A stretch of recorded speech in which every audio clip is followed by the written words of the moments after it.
I'm going to bring in AJ right now. And AJ, we appreciate you joining us, especially during such a difficult time. And let me first ask you, generally, how are you? How are you holding up? How is your community? Tell us about your salon. I think, honestly, the community itself is still in shock. I know I am. This is overwhelming. Nothing like this have I ever seen living here. I've grown up here. Um, the outreach from the community has been phenomenal. We have boots on the ground doing everything that they can.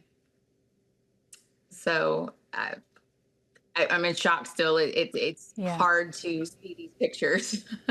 I bet it is. It's hard to imagine the damage. And when you talk about the community coming together, though, it's my understanding that you're also one of those people. You've been busy volunteering Yes. and helping out. Tell me about that. Yes. I'm a former member of the Ingram Volunteer Fire Department, and I stepped back some time ago just because with a business and kids, I didn't have all the time that they needed from me. And when I woke up Friday morning and could not get to my business, my immediate reaction was to call our chief and say, "What do you need me to do?"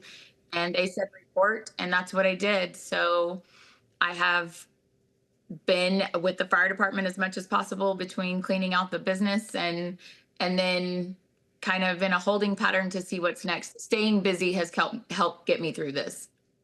I'm sure it has. And while I know that the immediate focus right now is grief, and there's some simplicity here in the things that people need, like water.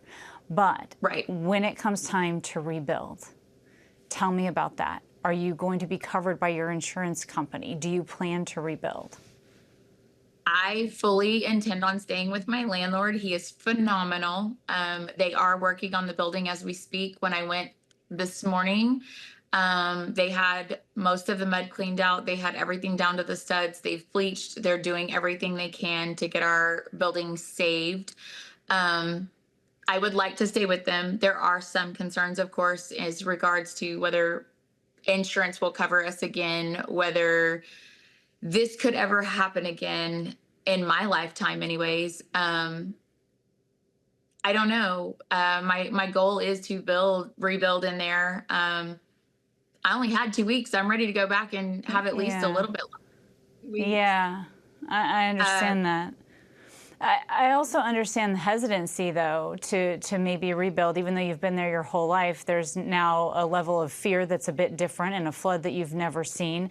I'm curious as to your thoughts on these ongoing conversations here about a flood warning system that was not installed, should it have been, and now it appears that the Texas legislature is taking this under advisement.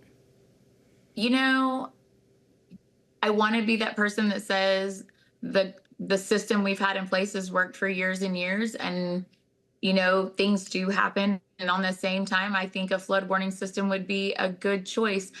I honestly am probably not the one to ask about that. I do think that moving forward, there will be measures one way or another to protect our community. I certainly hope so. AJ Nelson, thank you so much for joining us Thank today you. and for all the work that you're doing in your community. Thank you. Of course.